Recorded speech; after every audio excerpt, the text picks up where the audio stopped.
Конечно, один из жанров фольклора либо художественной литературы – это устный рассказ, в котором нескрываемая вымышленность сюжета и нет претензий на историчность. Сказка настолько универсальна, что ее структура одинакова во всем мире, от джунглей Амазонии до Коми-Пармы. Сказки есть у всех народов, и сюжетные ходы везде повторяются. Но, по мнению сказковедов, в мире существует от 2500 до 3000 сюжетов, но отличия все же есть. Сегодня мы расскажем, чем же при всей одинаковости и универсальности отличаются коми-мойд от сказок остального мира. Хотите, почитаю? Короче, слушайте сказку про восьминогую собаку. Захар, слушаешь? Да. Ну, слушайте. Жили-были старик со старухой. Пошли они как-то в Парму. Рассказывание историй – древнейший способ человеческого общения и наиболее подходящий детям, потому как говорит с ними на языке фантазии и воображения. 8 отвечает собака. Раньше все собаки восьминогими были. Если старший человек усадит перед собой ребенка и начнет говорить, вот не надо делать вот так вот, надо делать вот так, да? Дидактика пошла, и ребенок послушает и устанет от этого. И все равно сделает там что-нибудь по-своему. А в сказке эта дидактика, она скрыта.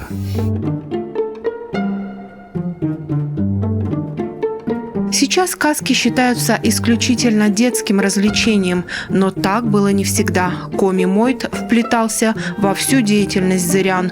Коми-сказку люди слушали даже взрослыми в охотничьих избушках, на лесозаготовках, на сенокосе. Сказочников специально брали в охотничьи и трудовые артели. Они не выполняли основную работу. Их цель была рассказывание сказок, чтобы долгие вечера и светлые кукушкины ночи повеселее были, чтобы сказка от тяжелой работы отвлекала.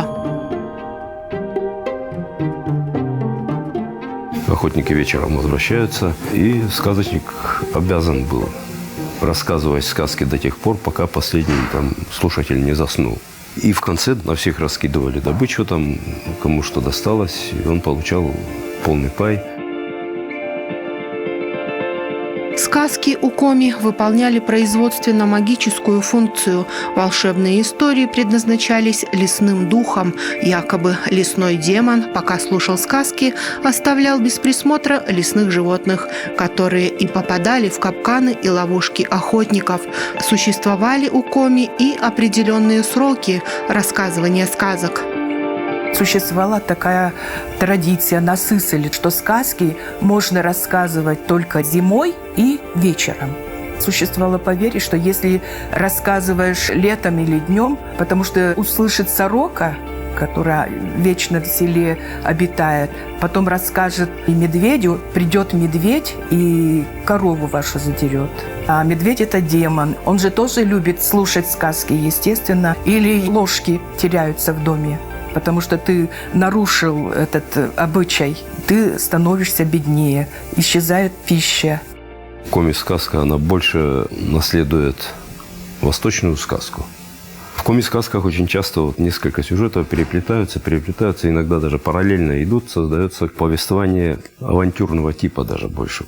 Еще одно отличие, естественно, поскольку сказки привязываются к конкретной местности, к конкретной ситуации. Русский сказочный герой, он выходит в чисто поле. Герой коми-сказок заходит в лес. Герои коми-сказок, опять же, отталкиваясь от географического положения зырян, живут на севере, не пашут и не сеют хлеб. Они ищут, добывают его. В коми-сказках лес, рыбалка, охота, специфические таежные элементы. Отличия сюжетов есть даже в разных районах коми. Ижемские сказки, там очень много во что из оленеводческой культуры, заимствования из ненецкой культуры. Молдовский район, он тоже отличается, там какие-то элементы появляются близкие к северно-русским, карельским сказкам, то есть сюжеты такие и волшебные, и авантюрные, и прочие социально-географические условия. Где-то, если в центре взять, там больше с охотничьими промыслами, с охотничьим бытом связано, с добычей. Южнее там земледельческие или отхожие промыслы очень большую роль играли. Вот пошел куда-нибудь там герой подзаработать, нанялся в работники куда-то. И вот вокруг этого все крутится.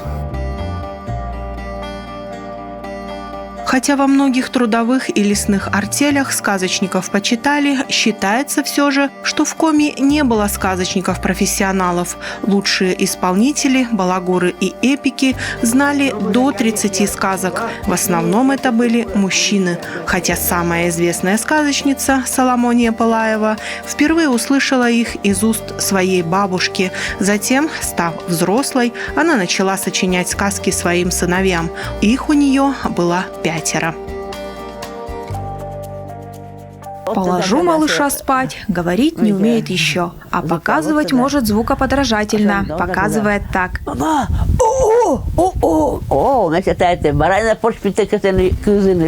Значит, про поросенка желает сегодня послушать сказочку.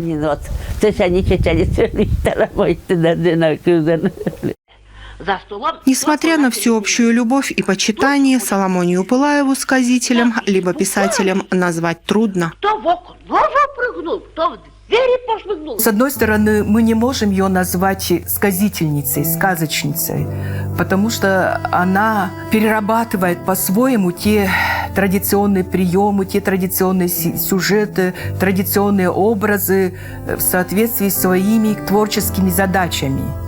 Но, с другой стороны, Соломонию Пылаеву мы не можем назвать и профессиональной писательницей, потому что она не заканчивала учебных заведений, она не вступала в союз писателей, но произведения ее увлекательные, используются и в школах, и в хрестоматиях. Талантливый человек, естественно. Я так считаю, что ее произведения относятся к жанру наивной литературы.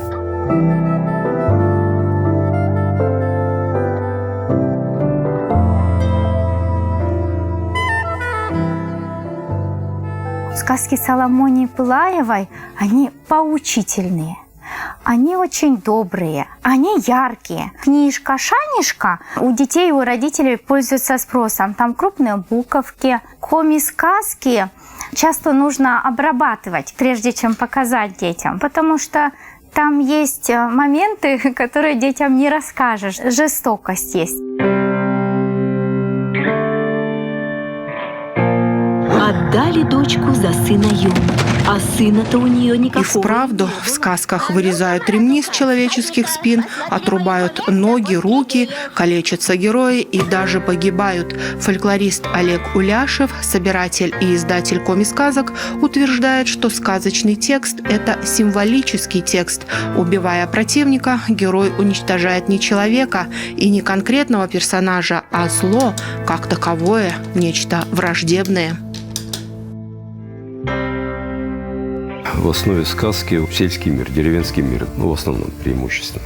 И вот деревенский мир он включает членов вот этой общины, а то, что выходит за пределы, заезжие купцы, разбойники, попы, какой-то царь не очень правильный, это все как бы вне вот этой культурной среды. Воплощение, олицетворение каких-то негативных качеств. То есть герой уничтожает не каких-то конкретных людей, не социальный строй, не купечество как класс, а то, что они представляют. Допустим, взять тех же попов, дьячков и так далее. То есть там показывается, что вот эти образы, они ведут совершенно противоположный образ жизни тому, что они декларируют. Жестокость объясняется и несоблюдением правил того или иного народа, ведь сказки больше связаны с социальной и общественной жизнью человека. В них отражен быт. Не знаешь законов, не соблюдаешь традиции, не выполняешь договор, тогда сам виноват, получай по заслугам.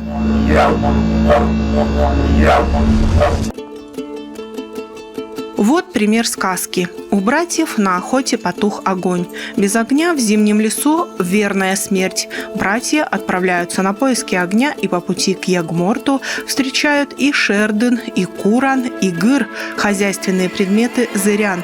Демон заключает с ними пари, мол, если обхитрите меня в своих историях, так уже быть, дам вам огонь, а если нет, сниму ремень с ваших спин. Братья соглашаются, не выполняют правил и жестоко расплачиваются. То есть в сказке метафорически объяснено, что нужно следовать правилам поведения в их краях. Потому что если я ему прямым текстом скажу, вот сделай это, наша психика может очень сильно сопротивляться. А если то же самое сказать в образном ключе, метафорически, психика не будет сопротивляться, у нее нет на это никакого повода, потому что это, казалось бы, просто сказка. Мы любим с детства сказки, потому что они ложатся прямо в душу, прямо в наше сознание они заходят. Если только будет одно добро, тогда не будет этого понимания победы, вот этого добра над злом. Поэтому, конечно, когда есть жестокие сцены, возникает внутреннее ощущение человека. Что такое жизнь? Жизнь – это что-то противоположное смерти. Это человек пытается избежать. А вот страх вот смерти, который показывают в сказках, человек преодолевает этот страх, входит в темный лес, проходит его, кого-то спасает, заходит в воду, где-то живут чудовища. Он тоже должен преодолеть этот страх, пройти эту реку. Страх – это животное состояние. Кто может преодолеть страх? Это только человеческий ум, воля и решимость побороться с этим страхом, как неким чудовищем. А нашел, говорят, озеро Синдерское охотник Йиркап. А как бы иначе еще найти его посреди темного леса? Это прежние люди, старики еще рассказывали. С Йиркапом что было, все правда. Очень часто сказки путают с былинами, мифами, преданиями и быличками, потому как все они передаются в устной форме и немного похожи друг на друга. Сказку отличают сказочные формулы, волшебные предметы-помощники и традиционные герои. Есть и другие отличия этих жанров. Предания носят более узколокальный характер. Например, вы все прекрасно знаете о Кыртайке предания. Также и предания о Йиркапе, Шипиче. Они имеют узколокальный характер. Принадлежат тому народу, где они записывались. А сказка – жанр более проницаемый, не имеет географических каких-то границ, что вот эта сказка характерна только для этого народа или для этого села. Нужно отметить, что в коми-преданиях все герои отрицательные. Шипича и Кыртайка – разбойники, Юрка ворует скот у сельчан, Йиркап не знает меры своим желаниям, и потому все они будут наказаны. Исключением является Пера-богатырь. Он добрый, находит жену-красавицу и ведет народ к победе.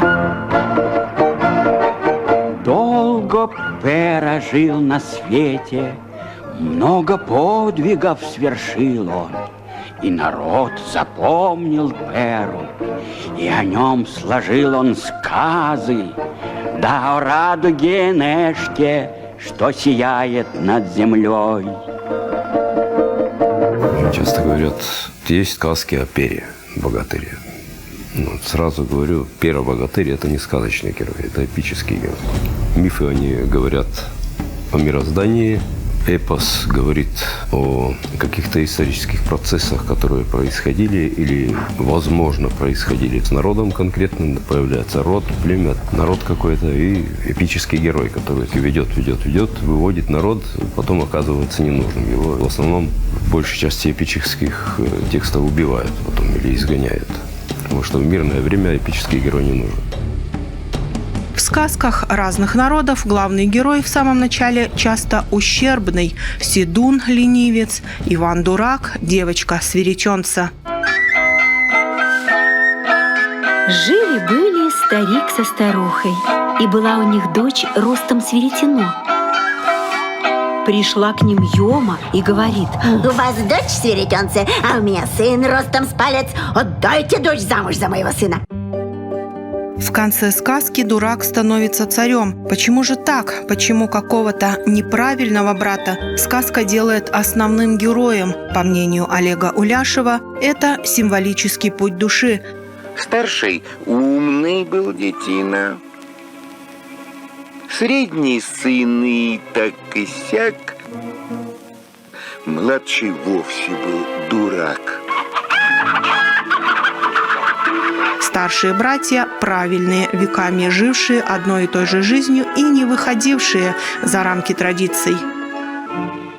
И потом работа уже превращается в творчество. Творческий труд, который не направлен на конкретное нынешнее существование вот, своей общины, да? Он направлен куда-то дальше, в будущее. То есть человек создает что-то новое. И на этом уровне находит какие-то волшебные вещи, волшебные предметы. То есть это поиск каких-то новых средств, неведомых вот в этой общине, неизвестных традиций. За счет этого происходит обогащение культур, потому что если культура закосневает, там, ну, рано или поздно начинает съеживаться. Но в случае каких-то катаклизмов старшие, ладные братья теряются, а младший брат, неудачник, уходит в мир фантазий и начинает подходить к проблеме творчески. Творчество – вот единственно правильный путь и сказочного героя, и человека. Не сочтешь и до зари. Лень, она в основе любого творчества, я так скажу. Потому что если бы человек был не ленив изначально, вот, не любил бы отдохнуть, он бы ничего нового не изобрел. Чисто так божественная искра появляется, потому что мы с Богом похожи не потому, что у него борода, у меня борода, а близость к нему на творческом уровне. То есть мы творцы, потому что вот нам дан разум, дан рассудок, даны чувства, эмоции. Очень интеллектуальные животные есть, но у них есть какое-то ограничение. У человека таких ограничений нет. Сказка подводит к этой мысли, что не обязательно взять молоток и тюкать в одно место годами, когда можно придумать пресс, еще что-то. Все эти волшебные вещи, скатерть-самобранки, ковры-самолеты, сапоги-скороходы, шмат-разум, имя-то такое у героя, хотя его не видно, не слышно, непонятно, что это такое, да? То есть это нечто несуществующее материально вроде, но это есть. То же самое и с творчеством. В конце сказки хорошие герои обязательно побеждают плохих, а зло всегда получает по заслугам. Это еще одно отличие сказки. Если с умом к сказке подходить, она многому научит. В сердца добро корни свои пустит, и вы научитесь жить, и сказку в жизнь пустите. Поэтому, несмотря на архаичность, сказочные истории все еще важны, особенно для детей. Фантазия для них абсолютно естественна. Это наилучший способ анализа окружающего мира. Сказка актуальна, потому что она несет глубинный смысл понимания какого-то закона Вселенной или закона, который связывает людей между собой. Правильные поступки, неправильные поступки. Как правильно жить. Что самое главное в этой жизни. Поэтому сказки надо детям читать. И когда взрослые тоже читают сказки, они, наверное, тоже что-то понимать начинают.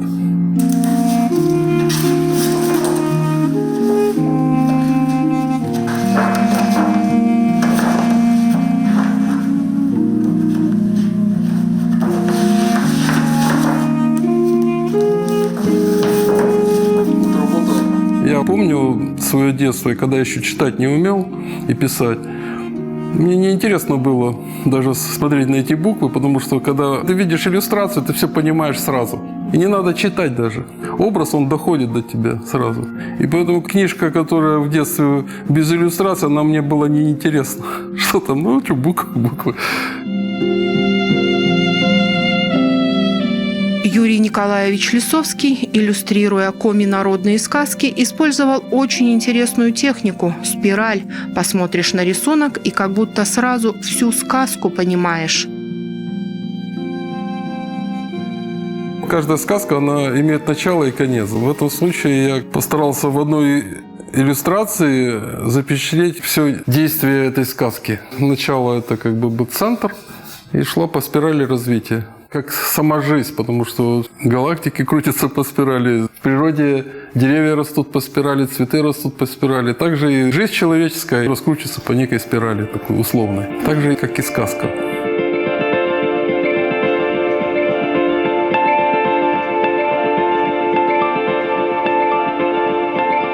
Еще один способ оживить сказку – написать ее для человека.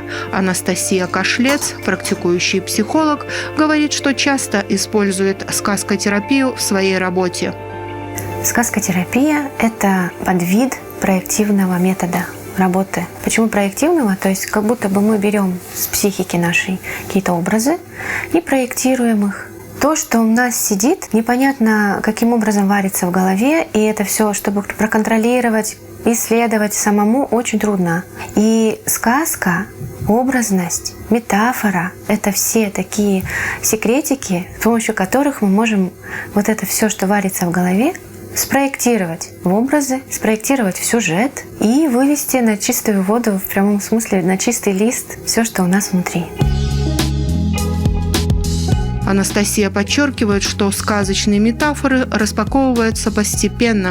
Сказка проявляется не сразу.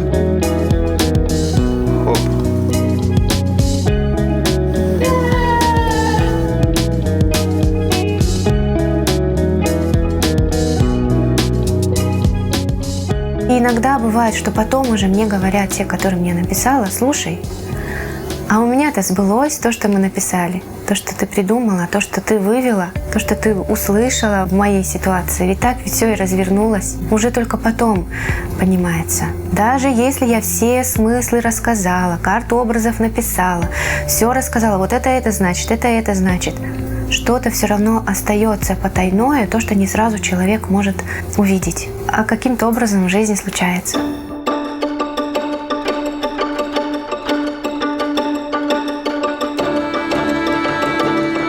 Очень популярны сейчас сказки в аудиоформатах. В Национальной библиотеке Коми Республики уже ряд лет воплощается добрый, теплый проект «Авторский микрофон. Сказки на ночь в каждом доме». И мы очень любим этот проект, он любим нашими маленькими слушателями, поддержан Союзом писателей, что нам очень приятно. Каждый год сотрудники библиотеки записывают новые сказки. В проекте представлены и финно-угорские сказки. Как я мыско капон. Олысны-вылысны, старик гозя. Мунысны ная четвере, чедвотны. Локтис на дорепон, да кутус бердны возъищны. Бощта меде шерщинит, Криста ради. Есть такая сказка «Восьминогая собака». Это коминародная сказка. Одна девочка у нас прочитала эту сказку с Екатеринбурга, Абдулаева Эльза. Ей было 9 лет. Сказка настолько понравилась ребенку, что она связала нам такую собаку и отправила в библиотеку. Вот здесь вот пуговками отстегиваются лапки. Была восьминогая, стала четверолапая собака.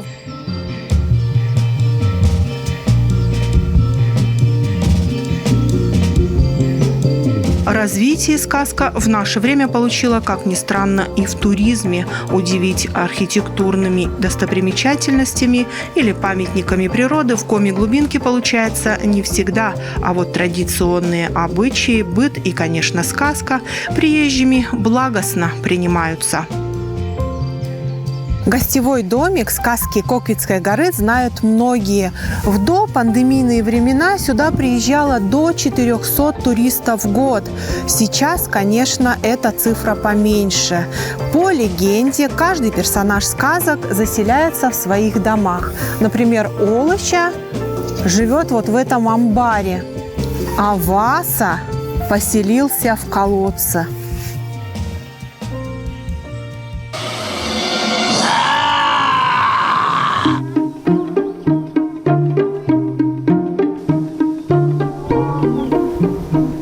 Самый популярный домик среди посетителей – домик Йомы-бабы. Стены здесь обугленные. Йома пользуется золой.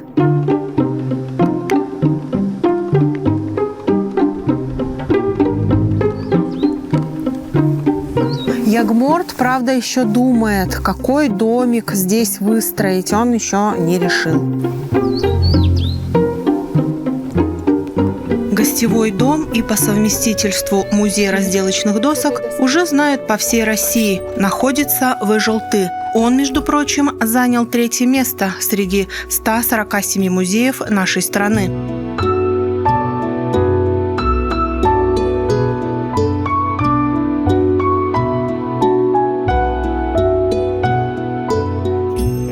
Геннадий Марковский, основатель гостевого дома, уверен, что Коми может притянуть туристов только чем-то эдаким, коренным, отличным от других, возможно, сказками и легендами, даже здесь же и придуманными. Есть такая гипотеза, что финская – это старшая сестра, Йома-Баба – это средняя сестра, и Баба-Яга – это младшая сестра. Они все как бы разные, поскольку Баба-Яга все-таки живет южнее нас, средняя полоса, там немножко другой характер. Наша, так сказать, северная, она такая строгая, справедливая, но в то же время своеобразная. Она ведь не только травница, она еще занимается ворожбой, помогает советами. Баба Йома есть своя кухня. Хлеб Бабы Йомы известен уже за пределами Республики Коми. Что она туда добавляет, какие ингредиенты, она никогда не говорит. Хлеб получается вкусный с печи. Сказка всегда идет в ногу со временем. Меняются времена, меняются герои и правители. В фольклорных экспедициях советского времени находились истории, где главный герой вместо меча-кладенца использует револьвер, а женщина-безручка выходит замуж в конце сказки не за царя, а за председателя колхоза. Сейчас волшебные истории тоже есть, только вместо сказочников телевизоры и смартфоны. А как вы думаете, кто сейчас мог бы быть в роли Гундера, Седуна и царя?